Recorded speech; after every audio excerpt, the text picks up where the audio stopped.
90% of men fail to secure attraction before the first conversation begins. They operate without acknowledging the subconscious defense mechanisms that govern human connection.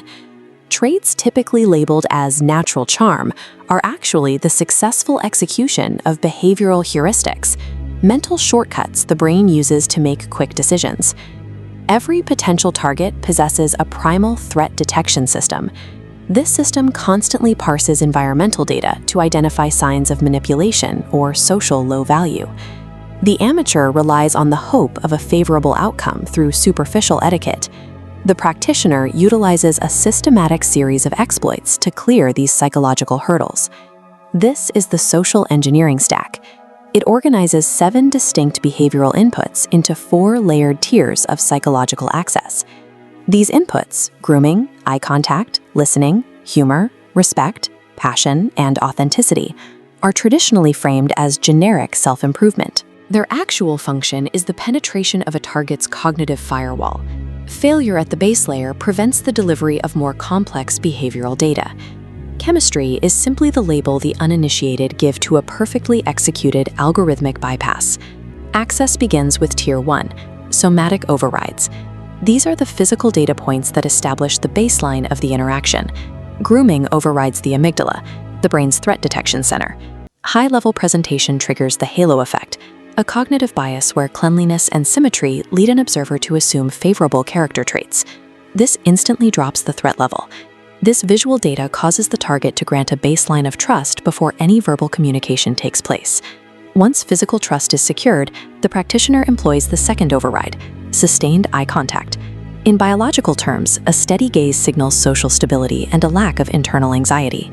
By maintaining a calm gaze during normal speech, the practitioner subverts the target's evolutionary expectation of fear or social submissiveness. Tier 1 functions as a social anesthesia. It silences the target's primal alarms, clearing the path for deeper psychological penetration. The next layer of the stack is Tier 2, ego alignment. Amateurs dominate conversations. Practitioners use silence to gather data. Active listening forces the target to project their internal narrative. Mirroring this creates a validation loop. This lowers the target's critical factor, the analytical filter evaluating deception. As this barrier softens, the target experiences the sensation of being uniquely understood. They misinterpret the practitioner's calibrated silence as an indicator of profound intellectual and emotional intimacy. This protocol ensures the target's ego is aligned with the practitioner, leading them to voluntarily disarm their remaining psychological defenses. Tier 3 modulates the target's neurochemistry and signals the practitioner's social worth. A sense of humor functions as a tension release mechanism within the interaction. A well-timed, witty response triggers a release of dopamine, the neurotransmitter associated with pleasure and reward. This dopamine spike makes the target subconsciously associate the practitioner's presence with safety and positive reinforcement. This comfort makes the target receptive to the next signal, passion. Showing intense focus on a life goal signals high evolutionary value. Directing energy toward external achievements, like a career or a specific skill, demonstrates that the practitioner's attention is a finite resource. Humor establishes a safe environment, so the target views this intense drive as a sign of high status rather than a threat of neglect. This manufactured scarcity compels the target to seek the practitioner's approval.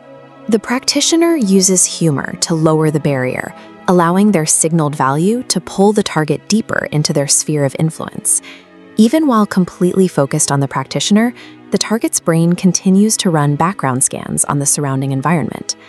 To bypass this peripheral scanning, the practitioner utilizes Tier 4, environmental contrast.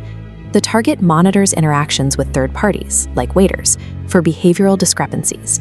Respectful behavior serves as a false negative for predatory intent.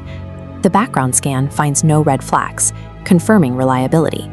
This perceived consistency eliminates the target's final reservations regarding the practitioner's long-term character.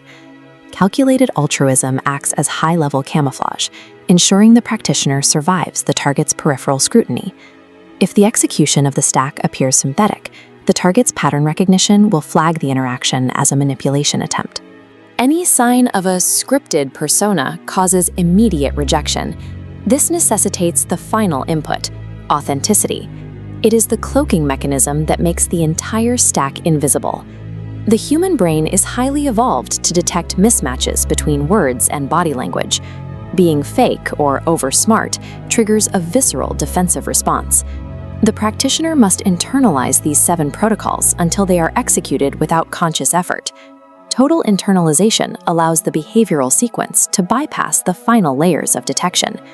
What is commonly perceived as a glow-up is the result of this rigorous behavioral programming. The distinction between a genuine connection and a calculated infiltration is found in the practitioner's intent, but the methods of engagement remain identical. Every social encounter involves an exchange of psychological leverage. This game is played continuously, whether the participants understand the rules or not. Mastering these protocols allows for the complete masking of an algorithmic sequence as a moment of serendipitous human connection.